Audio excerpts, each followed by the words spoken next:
A ver, hoy nos toca la última unidad temática de lo que es el diplomado, de lo que es el diplomado en metodología de investigación y producción de conocimientos del módulo 1, Fundamentos Epistemológicos de la Investigación y Producción de Conocimientos. Ya, en esta última unidad temática es la investigación y producción de conocimientos desde la realidad educativa. ¿Ya? Bueno, en esto vamos a desarrollar de la siguiente manera: fundamentos para la producción de conocimientos. Ya.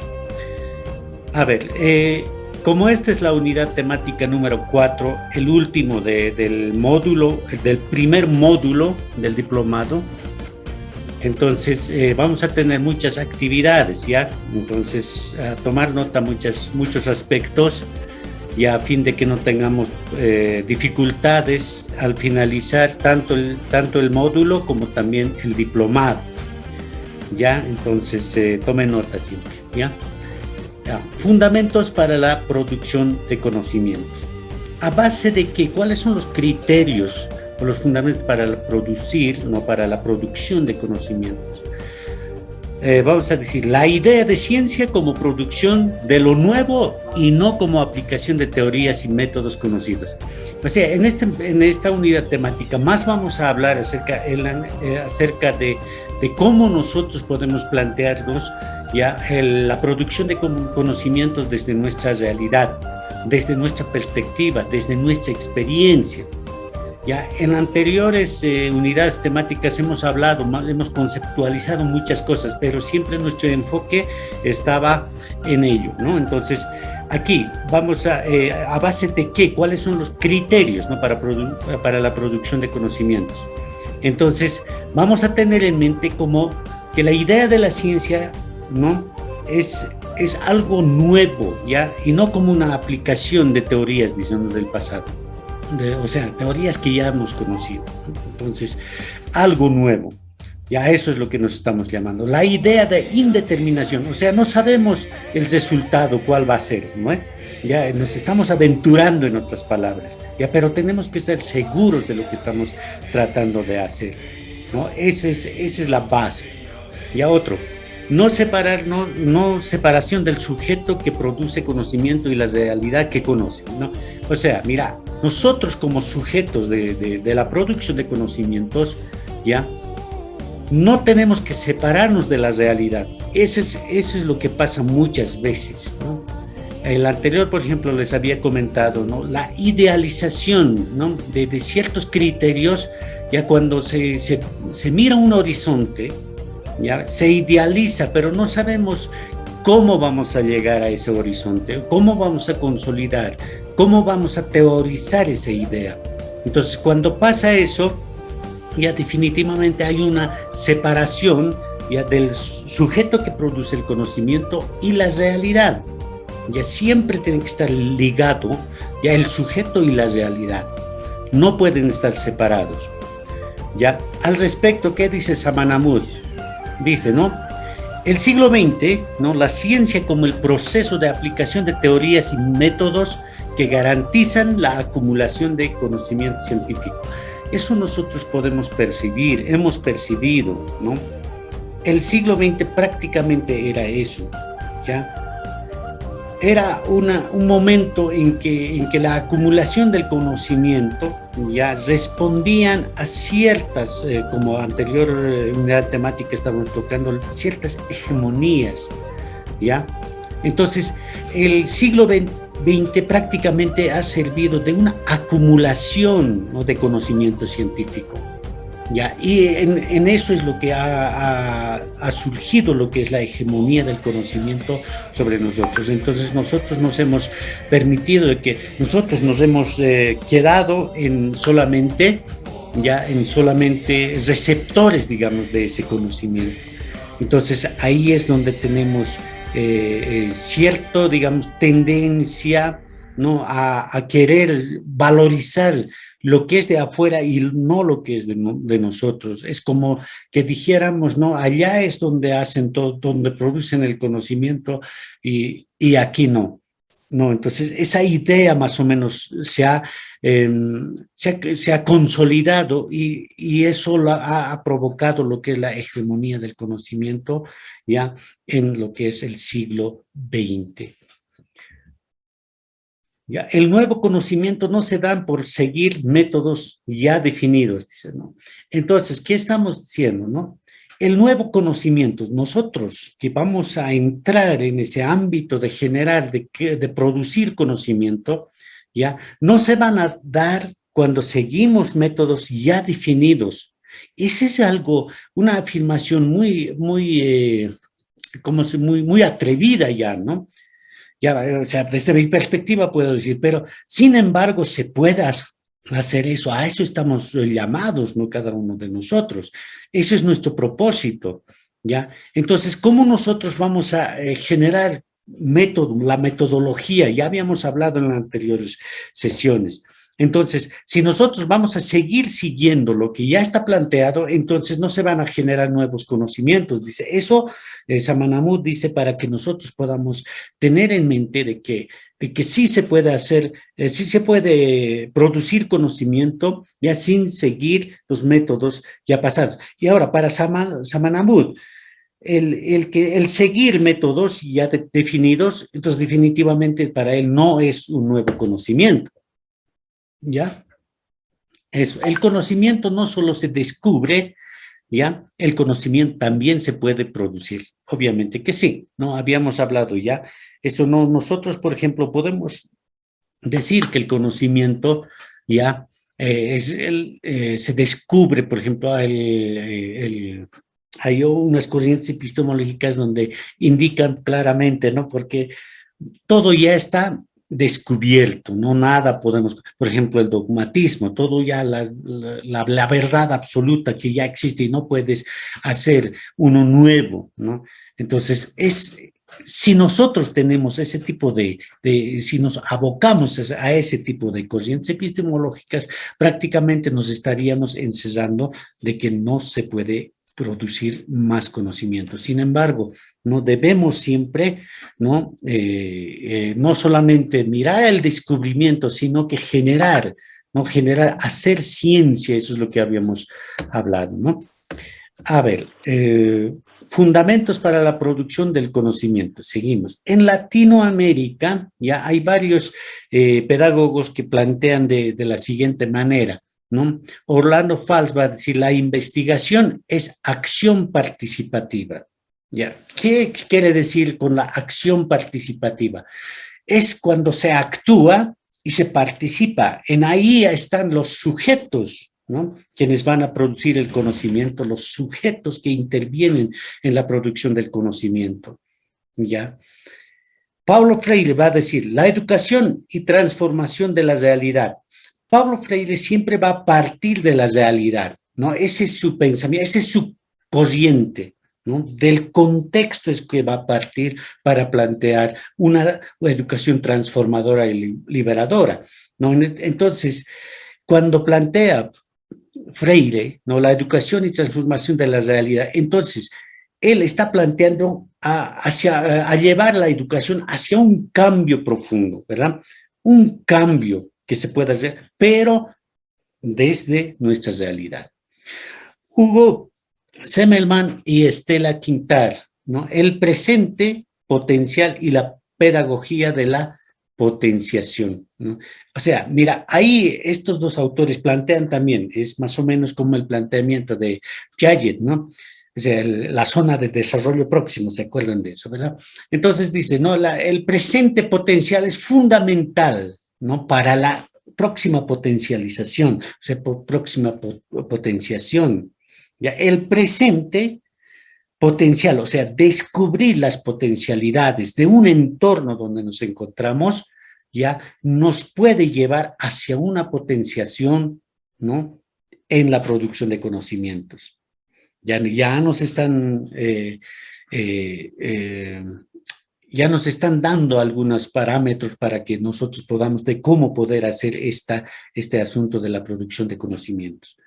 ¿Ya? Gallardo, Rauber y también Maturana van a decir la siguiente: los aportes de la tecnología y la filosofía de la liberación, los aportes de la teología, dicen, no, no tecnología, y la filosofía de la liberación. O sea, ellos van a partir, por ejemplo, la teología más que todo va a seguir lo que es la corriente epistemológica dogmática, ¿ya? Y la filosofía, ya obviamente que tiene muchas corrientes, ya, pero nos pueden llevar hacia la liberación. Un concepto, una afirmación un poco quizás contradictoria, ya, pero a nosotros nos sirve para que nosotros podamos, ya, así comúnmente se dice, ¿no? Pisar tierra, ¿no? Ese es el objetivo. La experiencia de Warisata, ¿no? Salazar va a explicar acerca de eso. La experiencia de Warisata, ¿qué fue? No fue un plan educativo del Estado, ya, sino era como ustedes sabrán, era un experimento, ¿no? Un proyecto piloto, ya a fin de que, a ver, de cómo los indios pueden empezar a educarse o a aprender a leer, escribir. Por ejemplo, sabemos nosotros en la historia de los pueblos indios o pueblos indígenas, ya, bueno, hay muchos factores que han suscitado para llegar a esta situación. Por ejemplo, la lucha de Wilca Zárate, como también de Pablo Vilca Zárate, más que todo en Santos Marcatula, por ejemplo. ¿Ya cuál era? Estos personajes eran muy importantes, referentes de las revoluciones, en busca de ¿qué? De aprender a leer y escribir así comúnmente, ¿no? Sus objetivos era saber, o sea, entender a leer y escribir. ¿Por qué? Porque un blanco llegaba, ¿no? Un patrón llegaba a una comunidad, a un ayllu, ¿ya? Con sus documentos en mano y se presentaba ahí y le decía, mira, estas tierras me pertenecen. Y los indígenas se preguntaban, ¿y por qué les pertenece si nosotros hemos estado aquí por miles de años? Y decían, este documento, sacaban un documento y decían, este documento indica de que estas tierras me pertenecen. Entonces, estos como Wilca y Santos Marcatula, ¿no? ¿Qué querían hacer? ¿No? Querían aprender a leer para entender al blanco, ¿no? Ese era su objetivo. Ya, ahora después, entonces después viene el proceso, todo eso, ya estamos hablando de los inicios del siglo XX, ya. Entonces con el pasar el tiempo continúa esta necesidad de querer aprender a leer y escribir. Hasta en los años 90, ya en muchas regiones de nuestro país, aún el indígena, su gran objetivo era aprender a leer y escribir. Ese era su propósito. Y el resto, no, o sea, no era tanto, digamos, de carácter reivindicativo, sino que solamente querían comprender al blanco, ¿ya? Entonces, por eso es que se ha gestado esta experiencia de lo que es el Warisata, ¿no? En ahí, por ejemplo, sabemos que Avelino Siñani ya era un autodidacta que había aprendido a leer, escribir de misioneros evangélicos de Canadá, ¿no? Que llegaron a la región del lago, propiamente estos evangélicos que son bautistas, ya ellos llegaron, entonces empezaron a darles la Biblia, etcétera, ¿no? Entonces la evangelización, etcétera. Entonces este Avelino Siñane aprende a leer y escribir. Entonces su deseo que era, ¿no? Que era que los demás de sus coterráneos, o sino de sus, ¿no? De sus masis, digamos, ellos tenían que aprender. Ese era su propósito. Entonces, por eso es que se plantea juntamente con Elizardo Pérez también, una persona que veía la necesidad del indígena para que pueda aprender a leer y escribir, porque él era hijo de patrones y a la vez patrón también, ¿no? Allá en el norte de La Paz, propiamente en la provincia Muñecas, él era patrono de la comunidad de Sorato, no Sorata. Entonces, él veía esa necesidad. Entonces, ¿no? Hacen una alianza con Avelino Signani y la historia es impresionante de esta situación, ¿no? Entonces, eso es el punto. En la experiencia de Warisanta a nosotros nos llama a la reflexión. ¿Por qué? Porque era una escuela que partía desde nuestra realidad, desde la realidad de nosotros, no necesitaba un modelo educativo fuera que no fuera, que no respondiera a las necesidades de las comunidades de ese entonces. Entonces, por eso es que nosotros estamos resaltando, estamos enfatizando esta experiencia. Ya, a ver, otros más que dicen al respecto. Dicen, la construcción de pensamientos centrado en sujetos como la base para encarar los procesos de transformación nos han permitido construir criterios para desarrollar procesos de producción de conocimientos. La construcción de pensamientos centrado en sujetos, ¿no? Ya. Entonces, aquí nos está diciendo de que nosotros, o sea, como sujetos de producción de conocimientos, ya, prácticamente o sea, no, tenemos que estar dispuestos para encarar, dice, los procesos de transformación. O sea, si nosotros vivimos en una realidad, ¿no? Ya, actuamos en una realidad, ejercemos, ¿no? Cierta profesión u oficio, ¿no? En una realidad, ¿ya? Esto nos va a permitir, ¿no? Construir criterios y luego para desarrollar, ¿no? Procesos de producción de conocimientos. Los tipos de enfoque de investigación existentes no nos ayudan a comprender lo que se produce como producto de la experiencia acumulada. Eso es fundamental, ¿ya? Tomemos en cuenta esta situación. Mira, los tipos de enfoque de investigación que ya existen, ¿no? Ya, las metodologías de investigación que ya están lanzadas no nos van a ayudar mucho. ¿Por qué? ¿Ya? Porque no parte de nuestra realidad, no responde a nuestra realidad. Eso es lo que tenemos que repensar en nuestro país. Ya, por ejemplo, mira, en el ámbito jurídico, no se van a molestar porque yo siempre doy un ejemplo de lo que es el ámbito jurídico, ¿ya? Por ejemplo, en la ley 348, la ley de violencia, de protección a la mujer, etcétera, ¿verdad? Esa normativa prácticamente no responde a la realidad de nuestro país. ¿Por qué? Porque es una normativa copia de otros lados y también con con aires de feminismo, digamos, ¿no? Entonces, incluso en el título ya está muy claro, dice, ¿no? Para la protección, ¿no? A las mujeres víctimas de la violencia.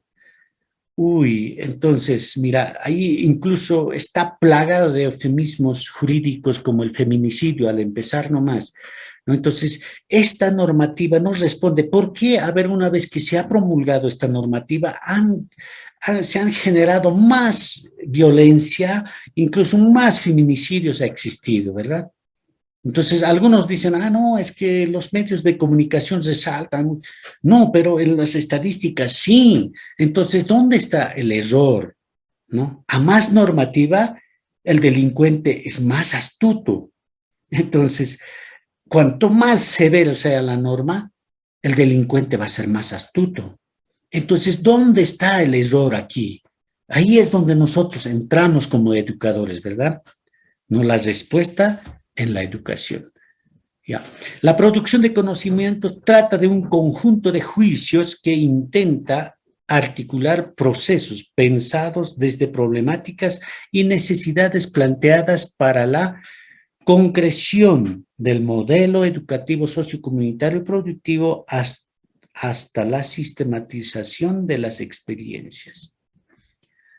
Mira, la producción de conocimientos que tratamos, que vamos a hacer, no que intentamos hacer, ¿no? Sino que vamos a hacer, ¿ya? es un conjunto, trata un conjunto de juicios, dice, ¿no? O sea, ¿qué estamos diciendo? Hace rato estamos, como ejemplo, estamos dando de las normas jurídicas del Estado, por ejemplo, que nos responden a la realidad. Y nos podemos preguntar de otros ámbitos, en el ámbito educativo, ¿será que responde también el sistema educativo a las necesidades de nuestras, a las necesidades de nuestro país, de nuestra región? ¿No? Esa es la pregunta, ¿ya? A ver, vamos a hacer un ejemplo, ¿ya? Por ejemplo, en el ámbito educativo, hay muchas cosas que no responden a determinadas regiones. Por ejemplo, yo sé que ustedes eh, tienen, por ejemplo, ¿no? Técnicas, ¿no? En la materia de técnicas, ¿ya? Por ejemplo, de la región de donde soy, las niñas aprendan a tejer, ¿no? Tejer figuras. No estamos hablando simplemente de tejer, ¿no? En palillos, sino en telares, en colores, diferentes colores, ¿ya? Y ahí es donde entra, digamos, el currículum, ¿no? Del sistema educativo que tenemos en nuestro país, entra ahí, ya. Entonces a las niñas se les enseña a bordar, pero esos bordados no les ayudan en nada. Esos bordados no responden a la realidad. Otra cosa, los pintados, por ejemplo, ¿no? Pintar cuadros para desarrollar, ¿no? La psicomotricidad de los niños, etcétera, etcétera. Excelente, muy bien planteado en el sistema educativo, pero ¿responde a las necesidades? ¿Será acorde a la realidad de los educandos?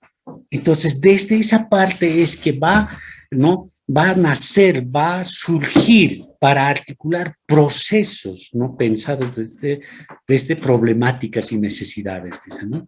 Entonces, ¿para qué? Para concretar lo que es el modelo, ¿no? Educativo, sociocomunitario y productivo. Por eso es que hay, pues, en la normativa, ¿no? Se está planteando, ¿no? En la normativa se plantea currículos regionalizados, por ejemplo, ¿verdad? Entonces, el currículum base, ya, si bien está establecido, pero ahí mismo está el cuestionante para eso. Entonces, tenemos herramientas, ¿no? Para poder, ¿no? Generar nuevos conocimientos, ¿ya? Así que no es... O sea, cuestionar el sistema educativo, la misma normativa, el mismo sistema educativo de nuestro país nos permite a que nosotros podamos cuestionar también. Y esa es la ventaja de lo que tiene el modelo educativo, sociocomunitario y productivo. ¿Ya? A ver, la centralidad de los sujetos en los procesos de producción de conocimientos. La centralidad de los sujetos, ¿ya? Quizás aquí, mira, nos podemos contradecir también, quizás estamos siguiendo, ¿ya? Pareciera que estamos siguiendo ya, la corriente antropocentrista, pero no es eso, sino que partir desde el sujeto en los procesos de producción de conocimiento.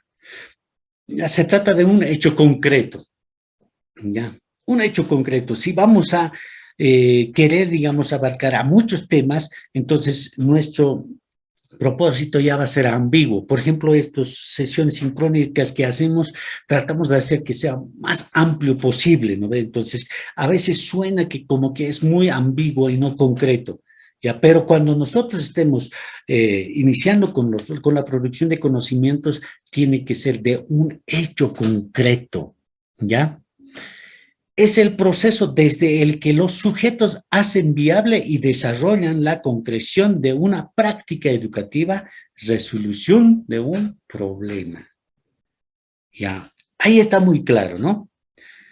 ¿Qué dice? Es el proceso, dice, ¿no? En el que el sujeto hace viable, ¿no? Para desarrollar, para desarrollar con objetividad, ¿no? De una práctica educativa en la resolución de conflictos. Ustedes que están día a día, ¿no? Con los educandos en las unidades educativas, vemos pues día a día diferentes problemas. y se dan cuenta de que de un lugar a otro hay diferentes problemas y diferentes necesidades. No es lo mismo, no es homogéneo. Y esa es la riqueza de nuestro país. Somos un país diverso. La heterogeneidad se encuentra en todas partes. Entonces, por eso es que incluso el monismo jurídico, vuelvo a hablar de lo jurídico, el monismo jurídico no responde a las perspectivas de nuestra sociedad. De la misma manera, la educación no va a responder, ¿no? Porque si todos vamos a empezar a querer que piensen de la misma manera que en la ciudad, en el área rural, de las áreas rurales, de una comunidad a otra comunidad, entonces estamos tratando, eso es lo que se ha venido haciendo hasta ahora.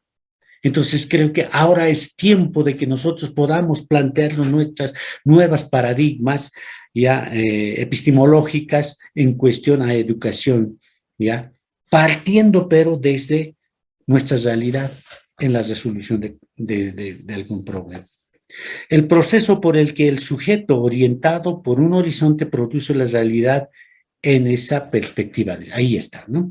O sea, el horizonte está ahí, queremos hacer muchas cosas, ¿ya? Pero para llegar a ese horizonte necesitamos partir desde nuestra realidad. Ese es el propósito, porque si no, si solamente miramos hacia el horizonte, entonces supuestamente para nosotros podemos creer que estamos haciendo una producción de conocimiento, sin embargo, va a ser ideas, ¿no? Solamente una idealización hacia el horizonte. Y cuando idealizamos el horizonte, carece de teoría. Y si carece de teoría, va a carecer del conocimiento. Y se va a carecer del conocimiento, no hay ciencia. Entonces, es bueno idealizar, sí, ya podemos idealizar, pero esa idealización necesariamente tiene que convertirse en teoría, y la teoría en conocimiento, y el conocimiento en ciencia. ¿Cuándo va a ocurrir eso? Cuando nosotros partamos desde la realidad. Ahí está, a partir de la lectura de la realidad de los sujetos, me estoy adelantando, ¿no? ¿Ya? Es comprender lo que estamos viviendo, lo que no está escrito y definido en los textos, ni en las normativas. Ahí tenemos un trabajo tremendo. Mira, a remar a contracorriente, ¿verdad? Ya, pero si nosotros vamos a partir de la realidad, no vamos a remar a contracorriente. La idealización sí va a ser remar a contracorriente, pero con anclado en la orilla del río. ya, quizás ahí un paréntesis les quiero contar, ¿no? Mira, en el oriente boliviano con canoa siempre viajan las personas, ¿no? Y dice que una noche dos borrachines que estaban en copas, ¿ya? Subieron a la canoa, empezaron a remar a toda fuerza contra corriente, remaban toda la noche hasta que ya amaneció, que se les quitó la borrachera. Y de pronto abren los ojos y se dan cuenta que estaban en el mismo lugar. ¿Qué pasó? Lo que estaba amarrado, ¿no?, a la orilla, las canoas se amarran en el río a la orilla, no habían desatado. Entonces a veces ocurre eso con la idealización. Idealizamos mucho y empezamos a remar, pero sin tener ningún resultado.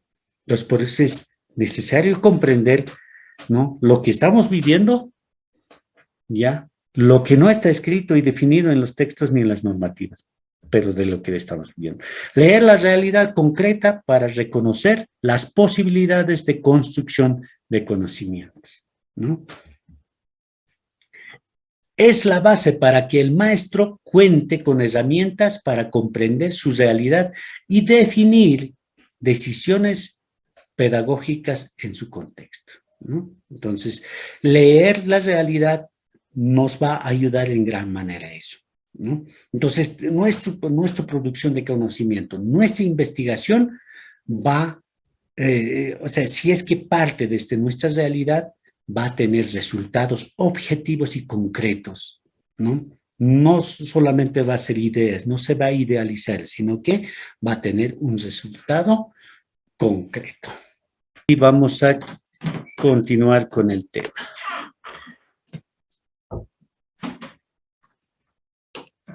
Continuamos con la centralidad de los sujetos en los procesos de producción de conocimientos, ¿ya?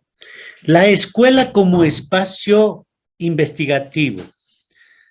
Mira, la escuela, ya, la unidad educativa, tiene que ser un espacio desde donde tiene que generarse la producción de conocimientos, porque ahí está el problema que se vive día a día, ahí están las necesidades, ahí se generan, ¿no? La necesidad incluso de hacer investigación, la necesidad de producir, ¿no? Entonces, ¿qué decimos en todo esto? Mira, la escuela que se constituye, dice, ¿no? En un espacio de reflexión y discusión de sus problemas, cambios y desafíos. La escuela ha cambiado su rol social y los vínculos con otras esferas de la sociedad y con los propios sujetos. Esa es la realidad, el problema. O sea, mira, actualmente, ¿ya? La escuela ya no es aquella institución, ¿no?, que cumple su rol con la sociedad, sino que hay, ¿no? O sea, hay una desvinculación con la sociedad. O sea, en otras palabras, ya no estás respondiendo a la sociedad. Y ni qué decir de las universidades. Ya, por ejemplo, mira, es algo interesante de la ciudad del Alto, les voy a hablar. El año 2003, ¿quiénes murieron en esa llamada, la famosa guerra del gas? El año 2000 en Cochabamba, igual, la guerra del agua, ¿no? ¿Quiénes murieron en esos años? En el año 2000 en Cochabamba y en el año 2003 en la ciudad del Alto. Era gente indígena, ¿no? Y el año 2019 ocurre lo mismo, muriendo gente indígena. O sea, ahora vamos a culpar a los gobiernos, vamos a decir Yanina Áñez, Evo Morales, vamos a decir, no. Es que ese es el reflejo del fracaso del sistema universitario, porque en 16 años después del año 2003 al 2019, no se habían venido desarrollando, ¿no? O sea, no ha habido criterio propio de las personas. Y la ciudad del Alto es una ciudad referente para eso.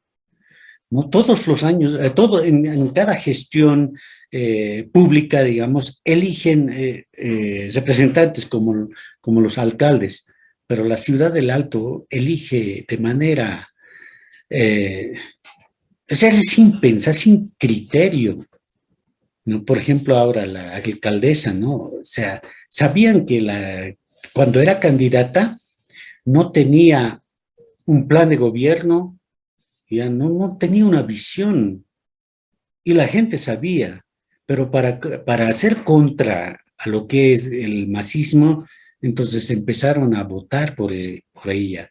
Y cuando ahora no hay resultado alguno de su gestión, empezamos a quejarnos. Entonces, ¿qué quiere decir eso? Es un fracaso del sistema educativo, ya sea en la educación primaria, secundaria y sobre todo en la educación superior, ¿no? Entonces, esas cosas tienen que cambiar, ¿ya? Entonces, cuando se sale la educación, cuando ya no está, ¿no?, ligado a lo que es la sociedad, ya no hay ese vínculo con las esferas de la sociedad, ¿ya? Entonces se rompe todo eso, o sea, ya no responde a las necesidades de la sociedad, ¿ya?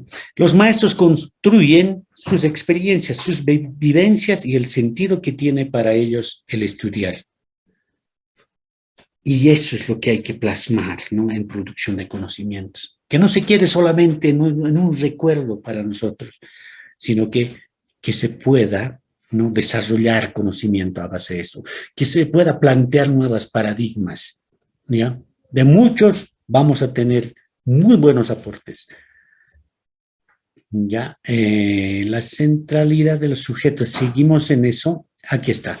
Mira, los factores, ¿ya? Los factores en la práctica docente. ¿Cuáles son los factores, a ver, en la práctica docente? ¿Cuál es el entorno del docente?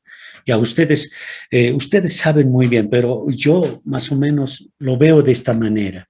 Ya, práctica docente. Hay una dimensión institucional.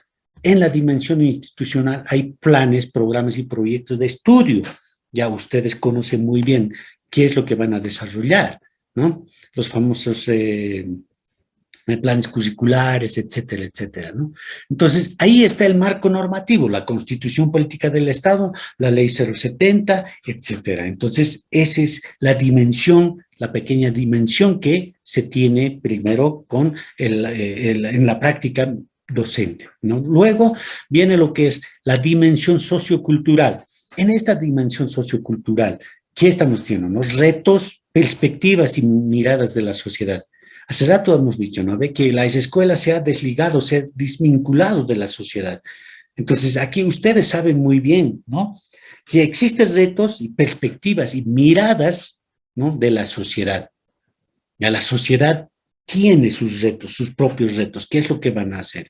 ¿No? Las perspectivas, ¿qué esperan de las unidades educativas? ¿Qué esperan de los maestros? ¿Qué esperan de nosotros?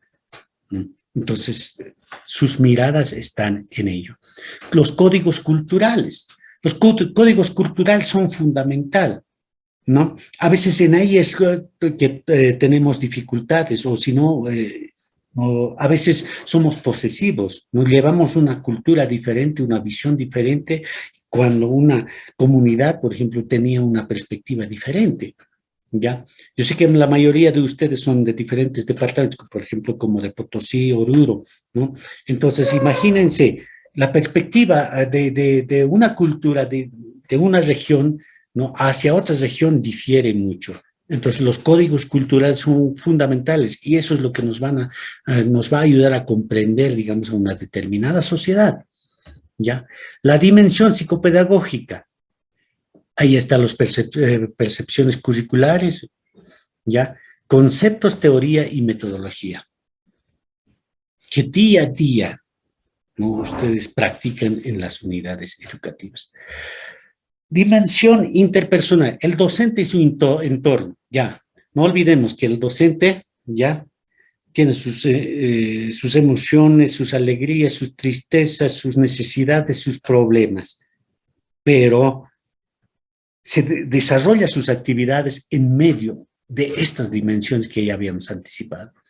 El educador, la relación de la dimensión interpersonal, el educador y el educando, ¿no? Y el entorno del educando también influyen mucho en lo que es la dimensión interpersonal del docente. La dimensión personal, la misión, visión, fe y esperanza. Mira, todo docente, ustedes saben, ¿no? Tiene su objetivo, su visión, su misión, ¿ya? Hay muchos que han abrazado este ejercicio docente así tan propio, ¿ya? Entonces, en ahí es donde existe la esperanza, la fe de lograr algo, ¿no? No estamos hablando de una fe religiosa, sino estamos hablando de una fe de lo que uno tiene para lograr algo, ¿no? Quizás en todas estas dimensiones podemos ver muchos otros aspectos, ¿ya? Pero si no tenemos fe y esperanza, hay muchas cosas que nos pueden debilitar y eso es lo que ocurre, eso es tan humano, ¿verdad? ¿Ya? Entonces también en todo eso, en la dimensión personal, ¿ya? Existe también los intereses. ¿Cuál es mi interés, verdad? Quizás conocer una cultura diferente de alguna comunidad, ¿no? Existen prejuicios, sí. ¿Qué tal si te tocó trabajar en un lugar que hace mucho frío, o si no mucho calor, ¿no? O si no tus juicios, tus juicios, ¿no? Al ver a una cultura distinta, ¿no? Los códigos culturales de esa región. Tenemos las necesidades, las actitudes y las emociones, ¿no? Entonces, esa es en la dimensión personal. Por último, tenemos la dimensión valoral, la experiencia, el conocimiento y los valores, ¿no? En todo eso gira alrededor de la práctica docente, ¿ya? Entonces, eso, cuando nosotros analizamos todas estas dimensiones, ¿ya? Empezamos a ¿qué? Empezamos a vivir, ¿qué? La realidad. Empezamos a vivir la realidad, ¿ya? Entonces, en esto tenemos, ¿qué dice? Condiciones materiales del trabajo educativo, ¿no? Entonces, cuando vivimos la realidad, ¿ya? Ya vemos otras dimensiones, incluso las condiciones. A ver, ¿cuáles son las condiciones? Primero, el espacio, contexto donde se desarrollan las actividades. El espacio es fundamental, ¿no? Tenemos que verificar, digamos, tenemos que entender, ¿no? El contexto donde se desarrollan las actividades, el contexto, el lugar donde estás, ¿no? Tiempo, disponibilidad de horario donde debe desarrollar las actividades. Organización, toma y poder de decisiones. La organización no es otra cosa que tomar y tener poder de decisión, ¿ya? Si nosotros ya tomamos decisiones, entonces nos hacemos más responsables de nuestra toma de decisiones y tener ese poder de decidir. Entonces nos ayuda a que nosotros podamos comprender aún más. Entonces eso nos ayuda para que nos organicemos, ¿no? Práctica educativa, prioridades y relaciones con los estudiantes. En la práctica educativa, ya no estamos siendo prioridad con ciertas personas, no. Las prioridades, ¿no? O sea, a ver, ¿cuál es la prioridad? Que puedan entenderme, que yo pueda llegar con la información, con el conocimiento a los demás, ¿no? A eso nos referimos. Y relaciones con los estudiantes. ¿Ya? Eso es fundamental, las relaciones, ¿no? Para saber cuáles son sus necesidades, cuáles son sus expectativas, ¿no? Entonces, eso nos va a ayudar en la práctica educativa. Por último, tenemos lo que es el control. En el control, ¿qué quiere decir esto? Evaluación, ¿ya? Control es evaluación. Ya no es una evaluación así cualitativa, no nos vamos un test, no, sino que evaluar, a ver, dónde es, o sea, hacer una foda, ¿no? Nuestras fortalezas, nuestras oportunidades, nuestras debilidades y amenazas. Esa es la evaluación, ¿ya? Entonces, podemos hacer en nuestras unidades educativas esto, ¿ya? Y eso también nos exige ¿quiénes? Las autoridades y los padres de familia, ¿no? Entonces, estas herramientas nos van a ayudar a conocer nuestra realidad en contexto. A ver, criterios de articulación en la lectura de la realidad. ¿Cuáles son los criterios de articulación, ¿no? Fenómenos que influyen en nuestro presente. A ver, analizar los fenómenos que influyen en nuestro presente es fundamental, ¿ya? ¿Qué vamos a hacer? Reconocer los procesos que pueden favorecer o no al desarrollo de nuestras acciones en la realidad, ¿no? Hay que reconocer, ¿no? Porque si nosotros vamos a empezarnos a quejarnos, no vamos a reconocer. Ya. Tenemos que reconocer que hechos efectivos que nos afectan o influyen en la realidad, ¿no? Hechos reales. Son formas de percibir procesos que configuran un determinado escenario. Entonces, primero vamos a reconocer los procesos que puedan favorecer al desarrollo de nuestras actividades, ¿ya?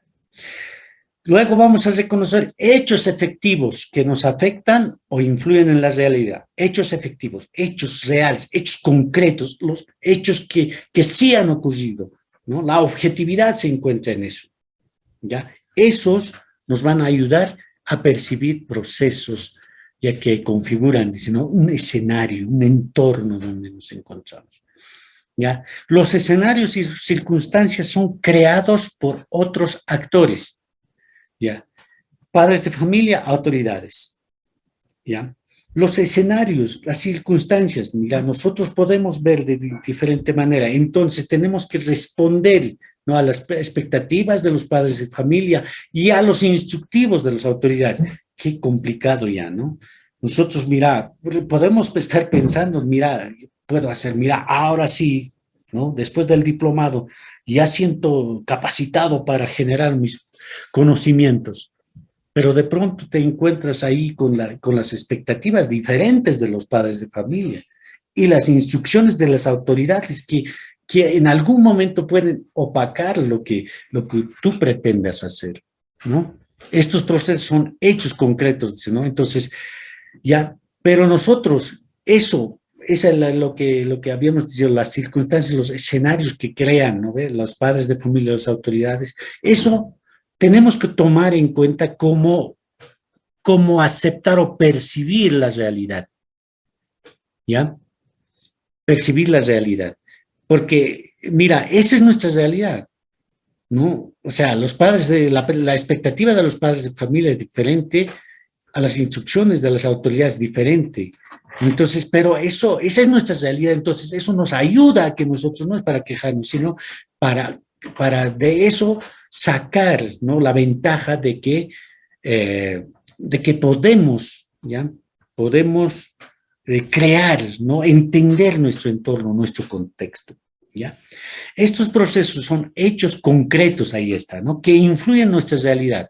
Son hechos reales, concretos, que obviamente que van a influir en nuestra realidad, ¿ya? Pero son necesarias conocerlos. ¿Para qué? Para que las acciones no se den sin una información del contexto adecuado. O sea, para no idealizar mucho, ¿no? Entonces, para aceptar la realidad, para ver la realidad, para conocer el contexto. Ahora sí, coyuntura y cotidianidad. Mira, esto es algo interesante, ¿no? Eso es fundamental.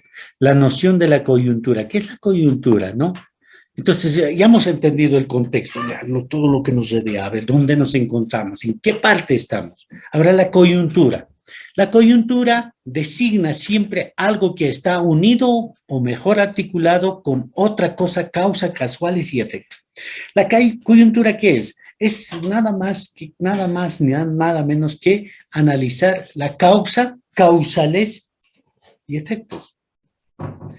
Las causalidades podemos analizar a ver, ¿cuáles son esas realidades para que tenga ese efecto en el presente? ¿No? Entonces, eso incluso nos va a ayudar para proyectarnos hacia el futuro, ¿no ve? ¿Cuáles pueden ser los posibles efectos de una determinada causa o causales? ¿No? Entonces, esa es la coyuntura, comprender, digamos, qué fue en el pasado, qué es en el presente y qué posiblemente podría ser en lo futuro, ¿no? Ya.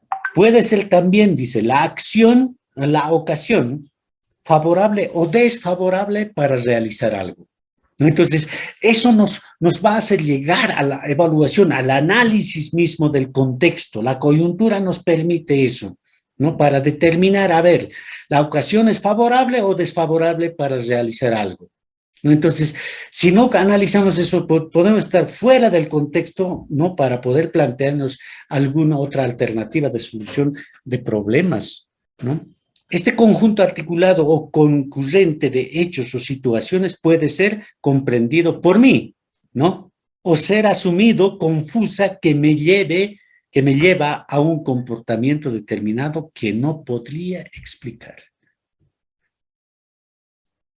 Mira, esta coyuntura fuera del contexto, ya puedo entenderlo yo, puedo comprenderlo yo, o quizás confusamente, opacamente, ¿ya? Pero esto nos puede llevar ¿a qué? A que al final no voy a poder explicar, no voy a poder proyectar, ¿no? Entonces, por eso es necesario el análisis, la evaluación, la observación de la coyuntura. El análisis de la coyuntura nos va a dar el reflejo de lo que es el contexto. Entender que la realidad social es un conjunto articulado de fenómenos, de prácticas, de acciones y que nuestra acción forma parte de esa articulación. Entonces, a ver, nos centramos a una determinada sociedad, a un determinado sitio, ya a un determinado círculo, ¿no?, cultural, ya, pero ahí con tu presencia ya estás, ¿no?, prácticamente afectando, ¿no?, ya tiene sus efectos de la coyuntura, ahí estás presente, la causa y el causales, ¿no?, y dispuesto para generar un efecto, ¿no? Entonces, eso va a ocurrir, eso nos va a hacer entender la realidad social, ¿ya? Las prácticas de acciones dentro y que muestran acción forma parte de esa articulación, ¿ya? Lo real, lo histórico social no es algo simple o homogéneo que pueda reducirse a un elemento o causa. Se manifiesta como una ligazón de factores, elementos, situaciones presentes y pasados. Entonces, lo real, ¿ya?, lo histórico social, ¿ya?, no es vista de manera homogénea por muchos, ¿ya?, sino que siempre va a ser diferente, ¿ya? Pero no podemos reducir eso, ¿ya?, porque eso hay que articularlo toda esa situación, ¿no? Por ejemplo, mira, un estudiante, mira, que no presente su trabajo, nos puede explicar, mira, cuál era su situación, todo eso. Y si no lo articulamos, esa realidad con la coyuntura de la sociedad de ese entorno, entonces no vamos a comprender. Ahí nos salimos de la realidad del contexto. Entonces, para comprender esa acción de ese estudiante, ya necesariamente necesitamos ligar, ¿no?, ligar ese momento en que esa persona se encuentra con la realidad y el contexto sociocultural de ese entorno. La realidad y lecturas de posibilidades, ¿ya? Lecturas de posibilidades. La realidad vista con mayor complejidad por el tipo de sujetos y el tipo de relaciones que configuran. Ahí está, ¿no? Los sujetos, ¿no?, los sujetos actores, nosotros, tanto como los estudiantes, ya la relación de esos van a configurar una perspectiva mejor, ¿no?, en medio de la complejidad. Esa es la base para visibilizar los varios espacios de posibilidades, dice, ¿no? Eso nos va a permitir, ¿no?, ver más claro, ya va a ser más claro, entonces nos planteamos muchas posibilidades. El conocimiento sobre la realidad en la que se requiere intervenir pone también en suspenso al proyecto que se ha planteado, ¿ya? Concreción participativa de las posibilidades identificadas. El diagnóstico. El diagnóstico es fundamental, ¿ya? ¿Cómo vamos a percibir la realidad? Digamos, con la observación, ¿verdad? Y ahora eso tenemos que concretar en documento, y cuando documentamos eso, el diagnóstico va a ser fundamental, ¿no? Entonces, ahí es donde ustedes van a empezar a usar las técnicas de testimonio, lo que les había comentado en anteriores sesiones, ¿no? Las técnicas de testimonio que son, ¿no? Ya, si alguien está trabajando, unirnos ahí, ¿no?, a una familia, unirnos, ser parte de ese grupo social, ¿no? Entonces, el diagnóstico podemos recabar de esa manera, ¿ya? Conocer la realidad económica, social, cultural, lingüística, familiar de las y los estudiantes. Entonces, el diagnóstico es una herramienta para conocer la realidad económica, social, cultural, lingüística, familiar de los estudiantes. O sea, el diagnóstico ya es un documento ya plasmado, ya podemos así observando, podemos hacer, pero siempre es bueno documentarlo, ¿ya? Vamos a conocer la realidad de los estudiantes, la realidad, ¿qué? Económica, social, cultural, lingüística. Mira, les voy a comentar algo que a mí me pasó cuando era niño, ¿no? Ya, en eso entonces era el primero, segundo, tercer intermedio, el sistema educativo era así. Entonces yo vivía en una comunidad indígena de donde ya tenía que caminar alrededor de 1 hora y media para llegar al colegio, ya. Y en esta época, justamente entre junio, julio, agosto, donde la helada es tremenda, ya al ir se llenaba de polvo nuestros pies porque íbamos con abarca, y se empezaba a rajar, ¿no? Los pies. Entonces el profesor decía, mira, ¿por qué estás rajado tus pies? Tienes que cuidar. Y te llamaban severamente la atención. Esa vez era pues, no era como, ya. Entonces, ¿qué pasó? Mi mamá me lo tejía de lana de alpaca, ¿no? Medias, y me iba yo puesto con eso para que no me raje los pies. Mira, imagínense, caminar 1 hora y media, obviamente que el medias se va a ensuciar, lleno de polvo. Llegaba al colegio con un medias lleno de polvo y el profesor castigando de eso. ¿Qué ha pasado en esto? No ha habido esto, ¿verdad? No me han entendido, no me han comprendido mi realidad económica, mi realidad social, mi realidad cultural, lingüística. Por ejemplo, cuando yo llegaba a la universidad, yo no podía escribir, tenía unos errores ortográficos tremendos, ¿ya? ¿Por qué? Porque los que hablamos quechua, los que tenemos nuestro idioma, nuestro primer idioma en quechua, ¿no? Siempre vamos a tender a hablar con la todo es I, ¿no? Aunque se fuera E, pero seguimos diciendo que es I, ¿no? Esa es una herencia lingüística, ¿no? Los aymaras es de también, ¿no? Entonces yo me preguntaba, ¿por qué no le exigen que puedan hablar bien a Gonzalo Sánchez de Lozada, quien ese entonces era presidente, ya, que no hablaba bien el español, ¿verdad? Entonces son realidades ya que a veces se nos escapan de nuestras manos. ¿Por qué? Porque precisamente no hemos hecho esto, ¿no? El diagnóstico. Es muy necesario, mis estimados, el diagnóstico, hacer un diagnóstico de la realidad social, de la realidad económica, porque todos los estudiantes no son homogéneos, ¿no? Son de distintos estatus sociales incluso, ¿no? Su realidad económica es diferente, ¿no? Su realidad cultural, lingüística.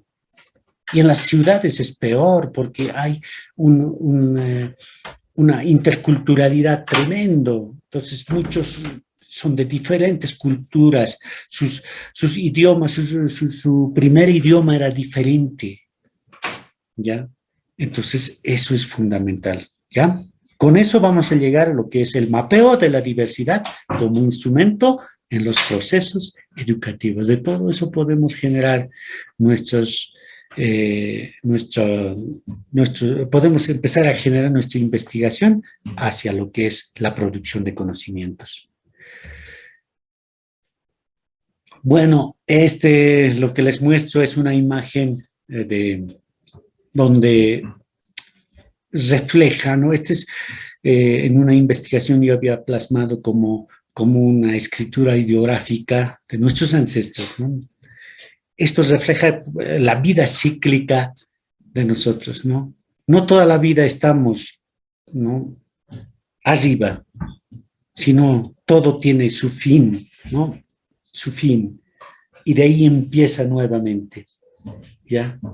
Sea la posibilidad, digamos, de estar triunfando, no creas que siempre va a ser así, sino que va a tener un fin. Eso es lo que significa, ¿no? Y todo lo que si estabas en fracaso, eso no va a durar eternamente, sino va a tener un fin, el encuentro, ¿ya? De las patas, dice, ¿no? Carlos Milla Villena. Eso es esto, ¿no? ¿Ya? Bueno, dicho esto, muchas gracias, mis estimados, por su atención. Y bueno, pues ahora a ver, tienen la palabra ustedes, ¿no? ¿Algún comentario, alguna pregunta? Adelante.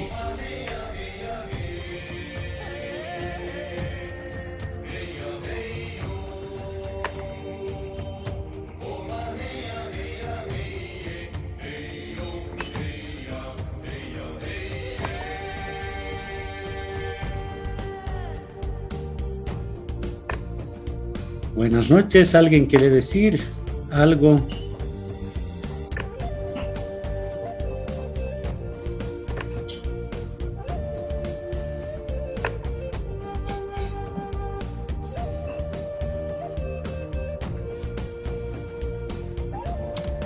Licenciado, buenas noches. Buenas noches, adelante. Bueno, mire, desde esta perspectiva que acaba de enfocarnos, sentándonos en la investigación y producción de conocimientos, necesariamente tenemos que hacerlo desde la realidad en la cual nosotros desarrollamos nuestros procesos educativos. ¿Esto con qué finalidad? Uno, de producir conocimiento, y precisamente pues, ese conocimiento tiene que ir a transformar la realidad de los sujetos, y por supuesto eso va a incidir en la comunidad, que tiene que desarrollarse de manera participativa. Y si vamos a nosotros a alcanzar este objetivo, seguramente vamos a poder también transformar la realidad, no solamente de nuestros estudiantes como sujetos, sino nosotros mismos como maestros en nuestra práctica pedagógica habitual. Tiene que estar orientado precisamente pues, a cambiar y transformar la mentalidad del sujeto. ¿Para qué? Para poder de alguna manera alcanzar la descolonización, como decimos, ¿no?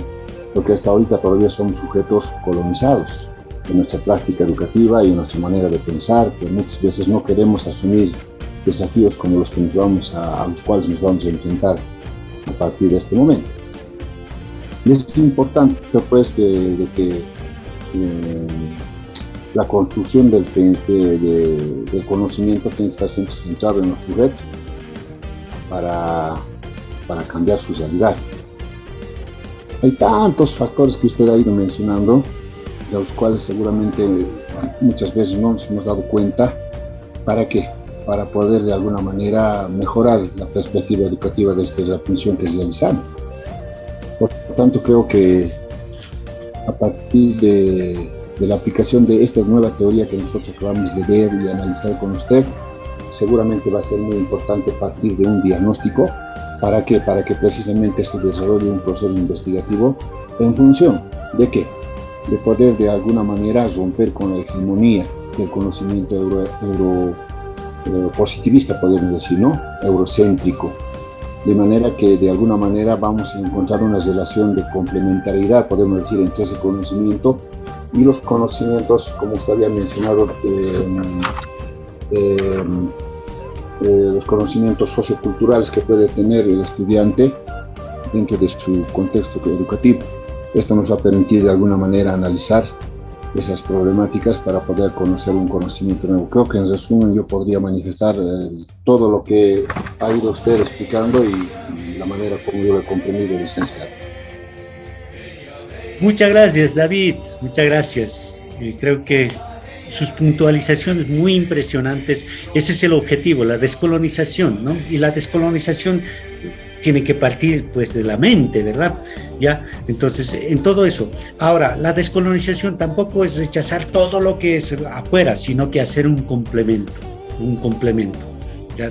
De nuestros conocimientos, de los conocimientos que ya existen, entonces, hacer un complemento de ahí, sacar nuevas perspectivas, ¿no? Nuevas perspectivas de producción de conocimientos. Muchas gracias, mis estimados. A ver si alguien más, no sé si alguien más quisiera opinar o si no algún criterio que ustedes tengan. Tenemos 5 minutos.